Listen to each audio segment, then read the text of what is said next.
Good morning, જય Shri Krishna, Har Har Mahadev. New બ્લોગમાં તમારા બધાનું સ્વાગત છે. ને આપણે જો હવે રાજકોટ જવાની તૈયારી કરી નાખી છે. કેમ કે જો આજ છે રાજકોટ જવાનો પ્રોગ્રામ. કાંઈ લો રાજકોટ જવાનો પ્રોગ્રામ છે ને, તો પેલા તો બધાને હર હર મહાદેવ. હર હર મહાદેવ ને સીતારામ. Good morning. બધાને રાજકોટ જવું જ પડે, કારણ કે ગામમાં 2-3 પ્રસંગ છે, એટલે આપણે દુકાન છે, ખરીદી કરવા જાવ, એટલે ખરીદી કરવા જવું પડે. ગામડામાં તો પછી ખરીદી કરી. તો તમે શેનો લિસ્ટ બનાવો? ના, આમાં થોડું ગોટાળો તો જોઉં છું. ઠીક, હારું હાલો તો તડકાના વેલા હાથ જઈ આવી. હાલો તારી ગીત હાલો તો આપણે થેલા બેલા તૈયાર કરી લીધા છે ને હવે જઈ રાજકોટ. કેમ કે થઈ ગયું છે લેટ, જો 9:30 થઈ ગયા છે અને ગરમીના લોતપોત અત્યારમાં જો નાઈ ધોઈને ફ્રેશ થઈ ગયા, પણ તો લોતપોત છે. નાસ્તા પાણી થઈ ગયા છે, બધું થઈ ગયું છે ને. જો મિતુલભાઈ હવે ઉઠે તો સારું. હવે મિતુલભાઈ, આજ મિતુલભાઈને ફુવા દીધા ને, તો જો આજ લાઈટ નથી તો કીધું ઉઠાડવા નથી, પણ હવે તો ઉઠાડા. મિતુલભાઈ જો નીંદર કેવી આવે એમ જોઈ. મિતુલભાઈ ફૂલ નીંદરમાં હુતા હે. આવા ગરમીના કોણ હુવે? ઊભા થાવ હાલો, કે વેલા ઉઠીને વાંચશો. આમ જો ચોપડા કેટલા બધા, આમ જો ચોપડા. આ ભાઈ ચોપડા વાંચવા લઈ આવ્યો હે, અને જો ચોપડા એમને પડ્યા હે. પણ ભાઈ એમ કે વેલા ઉઠીને વાંચીશ, હજી ઉઠ્યો નથી. હા, લાઈટ બુધવાર છે, લાઈટ વહી ગઈ છે. કંઈક થાંભલા રિપેરિંગ છે કે બપોરે આવે ખાઈ છે. હવે કાંઈ લો થાંભલાનું રિપેરિંગ કરે છે ને, તો હજી લાઈટ નથી આવી. ગરમીના થાવ શેકાઈ ગયા છે. આજકાલ જ્યારે ઠંડો પવન આવશે સારું. હાલો પાછા આવી જાય તો લાઈટ આવી જાય તો સારું. કાંઈ લો ચાલો તો થોડું ઘણું તમારી સાથે શેર કરશું. ચાલો કન્ટિન્યુ. ગુડ મોર્નિંગ, જય શ્રી કૃષ્ણ અને હર હર મહાદેવ. જો આપણી ગુડ મોર્નિંગ એટલે અત્યારે નથી થઈ, વહેલી થઈ ગઈ હતી, પણ આ તો જસ્ટ હવે જો અત્યારે અમે કીધું આપણે કેમેરો ચાલુ કર્યો તો ગુડ મોર્નિંગ કહી દઈએ બધાને, બીજું કાંઈ નથી. ફ્રેશ થઈ ગયા, પણ વળી પાછા એ જ હાલ થઈ ગયા છે, કેમ કે લાઇટ છે ને. આજે છે એકચ્યુઅલીમાં મિત્રો બુધવાર શું હોય કે કારખાનાવાળાની રજા હોય, તો કારખાનાવાળાની રજા હોય ને તો આ લોકો બુધવારે કાપ મૂકી દે, તો કારખાનામાં બધી લાઇટ વહી જાય તો હાલે, વાંધો ન આવે. તો એ વારે અમારા ગામમાં લાઇટ વહી જાય મિત્રો. અને સવારની વહી ગઈ છે 8 વાગ્યાની, અને હવે કદાચ બપોરે 1-2 વાગે આવશે. આવું ખરેખર ઉનાળામાં આ લોકોએ ન કરવું જોઈએ મિત્રો. કોણ સમજાવે સરકારને? ફાઇનલી દેખો, फाइनली लाइट आ गई दोस्तों. अभी इसको शुरू करेंगे, माइंजा इसको शुरू करेंगे, ऐसे घुमाएंगे. और इसमें पानी है कि नहीं दोस्तों? पानी है. और ऐसे इसको ऐसे करके मस्त बेकी कुर्सी उर्सी डाल के इधर भी अपन लोग इसको भी बंद कर दो. गरम हवा आनी नहीं चाहिए. अब इधर मस्त बेकी पैर पे पैर डाल के बैठे. ખબર ઘરે રહેવું હેલું કામ નથી થાય. ઘરે આવીને એટલે કામ કરવા પડે બધા ઘરના, ખબર તો ઘરમાં રહેવાથી. આમ જો પાણી આવી ગયું અચાનક.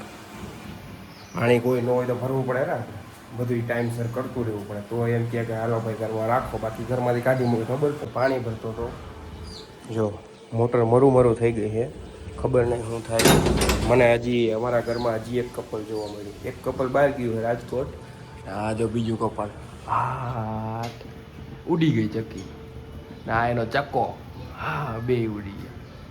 ફાઇનલી જો હવા 1 વાગ્યો છે, અને તમને ખબર જ છે કે ભાઈને ભૂખ લાગી હોય તો જો આપણે વહી ગયા છીએ મસ્ત. હોસ્ટેલમાં રહેવાનો એક તો ફાયદો છે કે બધું આવડી જાય બનાવતા. તો જો આપણે બટાકાનું શાક બનાવી બધા હાટું. હા ઈ ભાઈ આપણા હાથનો કમાલા જેવો મિત્રો, કાંઈ ન ઘટે ભાઈ. હવે બસ જો થોડુંક વાર 2 મિનિટ રહેવા દઈશું, પછી પાણી નાખીને 2-3 સીટી કરી એટલે જો આપણું શાક એક થઈ જાય ચુમ્મેશ્વરી. ચાલો રાજકોટથી આવી ગયા છે ઘરે ને. અહીંયા જો ઘરે આવ્યા તો મિતુલભાઈ છે ને મસ્ત બટાકાનું શાક વઘારી નાખ્યું છે. તો શું કેવું મિતુલભાઈ? ઓલું જ કરવાનું, બાકી સીટી ખાલી સીટી જ કરવાની, ડન ડસ્ટે. કેમ કે અમારે લેટ થઈ ગયું હતું તો મિતુલભાઈ કે મમ્મી હું શાક બનાવી નાખો. મેં કીધું બનાવી નાખો, કેમ કે હોસ્ટેલમાં શાક બનાવતા હોય બરાબર ને, બધું ફાવે. એટલે જો એક ભાઈ જો ભાત વઘાર નાખે, એક ભાઈ અમારે શાક વઘાર નાખે, બરોબર ને. ચાલો તો મિતુલભાઈ મસ્ત બટાકાનું શાક વઘારી નાખ્યું હોય, અને અમે જો આ બધા થેલાને બધું લઈને રાજકોટથી આવતા રે. કાંઈ લો કેવી જવાનું જ નહીં. હવે 15 દિવસ સુધી જવાનું નામ જ ન. અરે હું 1 મહિનો નહીં કહું હવે, કેમ કે 1 મહિના એટલી ગરમી. ઠેકાણે ચોકે સાઈસુ પાતા હતા. હા બધે છાઈસું પાતા હતા, પણ અમે નથી પીધી. મે તો અહીંયા ખોટી થાય તો અહીં બધે ઠેલાને બધું આયરે હોય ને, એટલે પછી અમે ન પીધી. ચાલો આપણું શાક થઈ ગયું છે. જો 2-3 સીટી થાય એટલે ખાવા બીજાનું ફટાફટ ફટાફટ ઇન્સ્ટા. અને લાઈટ નહોતી મિત્રો, પાણી નહોતું, બધું કરી નાખ્યું એ કામ. એવું છે. હાલો તો લાઈટ બાઈટ કરો. હાલો હાલો હવે જમી લઈ પછી મળીએ. ચાલો મિનિટ લેટ થઈ ગયું છે પણ જો આપણે બની ગયું છે શાક. જુઓ તમે, આ શું કે મમ્મી શાક કેમ બન્યું? ચાખ્યું તમે? તાર ચાખવું ન પડે એવું મસ્ત બની જાય એમ ને? જો મમરા ને પાપડ ને બધું લઈ લીધું છે. જો અમે લીંબુનું અથણું છે મિત્રો, આ ચટણી છે અને આ છે મુરબાનું અથણું કેરીનું. ચાલો ચાલો જમવા આવી જાવ. જો એક નંબર વસ્તુ બની ગઈ છે. ચાલો જમવું. એમાં એવું છે ઈ હે નીતિભાઈ તમારા હાથે સ્પેશિયલ બધા હાથના બનાવ્યા છે. અહીંયા ખવાય એટલે તમારે અહીંયા ખાવાના ને પછી તમારે લઈ જવાનો હોસ્ટેલ. ઓકે ડન કરો ને. જ્યાં સુધી આવી રહ્યો ત્યાં સુધી ખાવ વધે એટલે બધા તમને ભર દેવા પછી કોલેજમાં. કોલેજ પર. તો ચાલો જમવા આવી જાવ. ચાલો ઘઉં હમા કરી નાખ્યા છે ને આમ જો કેટલું બધું તો કસ્તર નીકળ્યું છે. આમ જો આટલો 5 કિલો ઘઉંમાં આટલું બધું કસ્તર નીકળ્યું છે. ચાયરા છે ને અહીંયા જો મસ્ત ઘઉં રેડી થઈ ગયા છે. આપણે બનાવવાનું છે ભાખરીનું ભેડકું બનાવવાનું છે. ભેડકું ક્યાં દેવાનું? કીડિયારું પૂરવાનું બનાવવાનું છે ને ભાખરીનું ભેડકું બનાવવાનું છે. થોડું કીડિયારું રાખી દેવું, થોડું કોમ રાખી દેવું. અને આ મિતુલભાઈ કાંઈક કામ કરી રહ્યા છે. ચાલો મિતુલભાઈ શું કામ કરી રહ્યા છે? જો હવે આ છે ને ખાટલો અમારે ભરવાનો છે. જો આ નવો લીધો છે, જો સ્પેશિયલ કરાવ્યો મિતુલભાઈ હાટુ. બરાબર ને મિતુલભાઈ? મારે તો ઓછો વજન કરવાનો હતો પણ તોય આ વજન વાળો ખાટલો કરી નાખ્યો છે થોડો.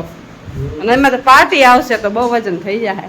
કાંઈ વાંધો નહીં, પાથરામાં તો રેડી રહે. બરાબર ને? અને જો આટલી પાર્ટી મિતુલના પપ્પાએ ભરી ને હવે આટલી અમારે 2 મા દીકરાને ભરવાની છે.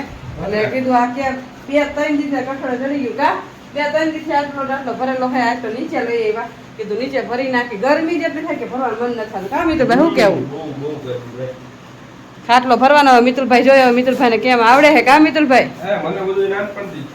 બધું વારસાગત મેં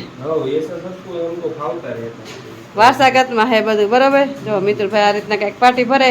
ખાટલો ભરતા બધાને ફાવે. મિતુલના પપ્પાને ફાવે, મને ફાવે, બધાને ફાવે. કા મિતુલભાઈ? મને ઓછો ફાવે પણ તમને વધારે ફાવે. ચાલ હા તો જોઈ જો પછી ભૂલી ન જતા. ઊંચા નીચે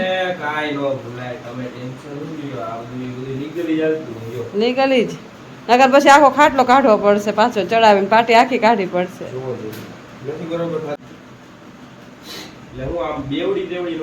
હા હા બેવડી નો ભરે. મિતુલભાઈ નું એમ તો મગજ હાલે હો મિતુલભાઈ તમારો. ઓકે નાની દુનિયામાં તમારું મોટું નામ.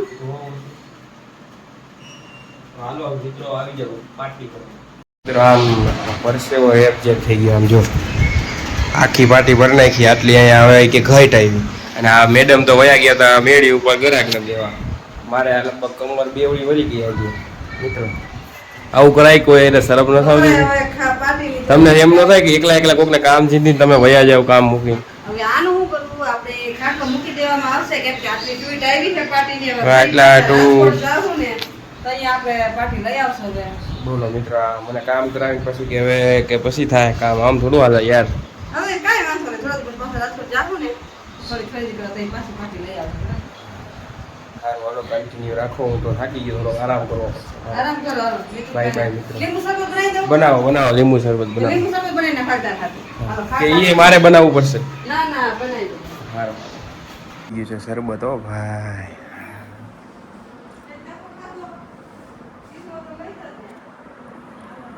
થોડુંક મીઠું બનાવવાનું હતું ભાઈ. થોડુંક તમે ખાટું નથી બનાવ્યું હોય ને, બહુ મીઠું નથી બનાવ્યું. થોડુંક મીઠું બનાવ્યું હોત ને તો સારું. મીઠું નથી એટલે અમે જો થોડાક અમે ઓછું મીઠું પીએ. ઓ તમે પીવો તો મિત્ર આમ એટલે આપણે જેવું પીતા હોય ને એવું બધાય ભાવે. આપણો નિયમ એવો. આપણે ટેસ્ટમાં ખબર ન પડે કે અમે જેવું પીતા હોય એવું જ બનાવે. ખલ્લાસ. તો એનર્જી પાછી સ્ટોર કરી લીધી આપણે. ચાલો બધી મિત્રો બધી સુવિધા પૂરી પાડી દેવી પડે. જો આમ આ રાંધે ને તો એને અહીંયા પાણીના ગ્લાસ થઈ ભરી દેવા પડે. અહીંયા આમ જો કુલર રાખી દેવું પડે સ્પેશિયલ. ત્યારે તો રાંધી નથી. બોલો કાંઈક એવું છે તમારે? તમારી સુવિધામાં કઈ ઘટે જ નહીં તો પછી આપણે શું? જો તમે સુવિધા બધી પૂરી પાડો પછી આપણે ક્યાં કઈ વાંધો નહીં. હા એમ તો તમે શાક છે નું બને? શાક બનાવ્યું છે મસ્ત. જુઓ રીંગણા ટમેટાનું શાક. રીંગણા ટમેટાનું શાક, ખીચડી ને રોટલી બનાવી નાખો. તમારે સવારે કડકડી ખાવાનું છે ને? બરાબર બનાવી. મિતુલભાઈ તોય મિત્રો આપણા જેવી તો શાક ન બને ગમે એવું તમારા બનાવ જેવું શાક ન થાય અમારાથી હો ભાઈ, ઈ વાત હાવ સાચી. શીખવાડો તો ખરા અમને, શીખવાડો. ઈ બધી રેસીપી બધું ગુપ્ત રાખવાનું જાહેર નહીં કરતા. અંદર કી ખબર છે એ બહાર ની એમ નહીં, નકર અમને આવડી જાય તો બધું કામ. તો પછી તમે બનાવો માંડો તમને એમ ખબર બનાવો. ખુફિયા રેસીપી નહીં કહેવાની કોઈ ખુફિયા રેસીપી નો કે જો. અને પાછા એમ કહે કે તમને અમારા જેવું આવડે નહીં. તો તમે શીખવાડો તો આવડે, નકર શું આવડે? તમારે કઈ શીખવાડવું જ ન હોય. એવું કઈ શીખવાનું ન હોય મિત્ર આઈતે શીખી જવાનું અમે કેમ આઈતે શીખી ગયા થોડું તમારે ઘણું secret તો શીખવું કેવું? પડે મમ્મી પાસે થોડુંક પછી અમે એનાથી સારું કરી બતાવીએ સિક્રેટ તો થોડુંક શીખવાડાયું, થોડુંક સિક્રેટ કહેવાય અમને. જાણો પકડો. કાંઈ વાંધો નહીં હાલો, સમયસર એ આપણે જણાવી દેવું પણ અત્યારે નહીં ફિલહાલ રહેવા દો તમે બાકાજી તો હવે રોટલી બનાવી નાખો તમે પછી આપણે મળી થોડીક વાર ચાલો તો જો આવી ગયા છે મેળી ઉપર, વારું પાણી થઈ ગયા છે ને હવે જો અહીંયા મસ્ત બધી પથારી થઈ ગઈ છે ને મિતુલ પપ્પા જો એડિટિંગ કરે. કાલે એડિટિંગ કરો ને? હા કરું જ પણ અત્યારે અડધી કલાક અત્યારે મથી હા. લેવાનું અત્યારે મત અને મિતુલભાઈ જો ફોન એન્જોય કરે છે, બરાબર ને મિતુલભાઈ? એ ફોન એન્જોય કરે છે ને આપણે જો થોડોક સામાન લઈ આવ્યા છીએ તો એ બધી વસ્તુ ગોઠવવાની છે તો ગોઠવી નાખી, કેમ કે હે ને બપોર વધારે મજા જ ન થાય. કામ મિતુલ બપોરે ગરમી જેટલી થાય ને કઈ કામ કરવાનું મન જ ન થતું, એમ ન થાય કે આ કામ કરી. અત્યારે થોડું ઘણું કામ હોય ને અત્યારે પતાવી. કામ મિતુલભાઈ શું કેવું? અત્યારે શાંતિથી ઠંડક હોય ઠંડક હોય ને મજા આવે, ને કામ કરવાની મજા મજા આવે. તો ચાલો બ્લોગનો એન્ડ અહીંયા જ કરશું. તો તમને આજનો મારો બ્લોગ કેવો લાગ્યો લાઈક શેર અને સબસ્ક્રાઈબ કરજો. મળશું કાંઈક નવા બ્લોગ સાથે, અને આ જોવો છો તો લાઈક કરવાનું ભૂલશો નહીં. મળશું કાંઈક નવા બ્લોગ સાથે. ત્યારે મહાદેવ.